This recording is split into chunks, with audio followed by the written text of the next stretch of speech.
and welcome muli sa another episode ng Aling Oday's Kitchen. Gagawa tayo ngayon ng balinghoy turon. And here are the following ingredients.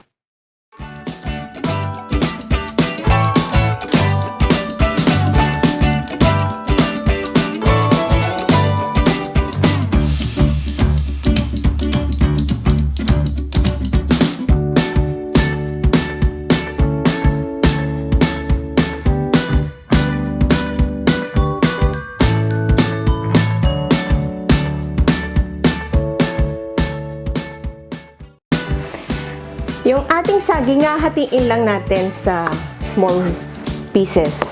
So, hinati ko sa gitna. Yan, dalawa. Then, ipisan lang natin.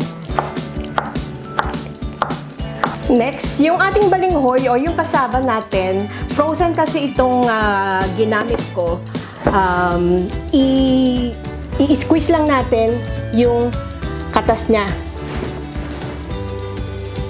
Kung fresh yung kanyang kasaba or yung inyong kamoting kahoy, pagka-grate nyo, i-squeeze nyo din. Kasi medyo mapait yung katas nito. Ito yung na-squeeze nating balinghoy or kasaba. Ilagay na natin yung sinislice nating saging na saba.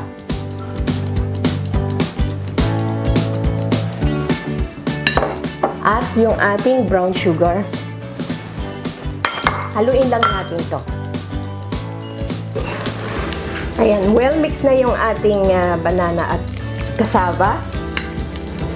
Then, mag-proceed tayo sa ating next step.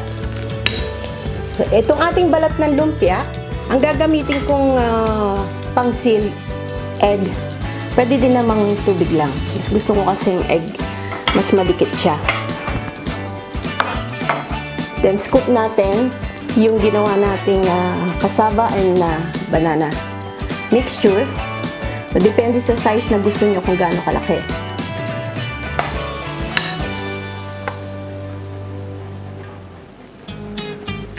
Then, lalagyan natin ng langka strips. Seal na natin. Kailangan tight yung pagkakasil para hindi kulubot. Continue lang natin to hanggang matapos natin lahat.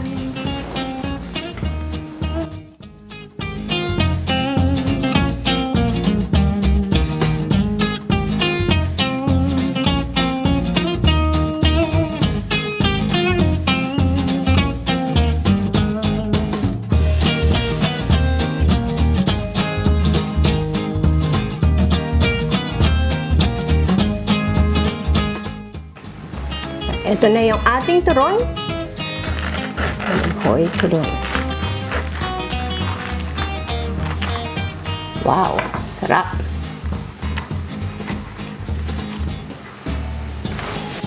Ito na ang ating balinghoy turon.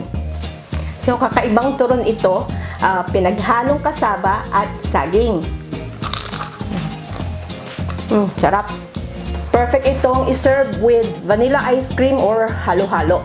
So sana magustuhan niyo itong recipe na ito and share it with your friends. Don't forget to subscribe sa isang pang YouTube channel na Oday Vlogs. Ang link makikita nyo sa description box below.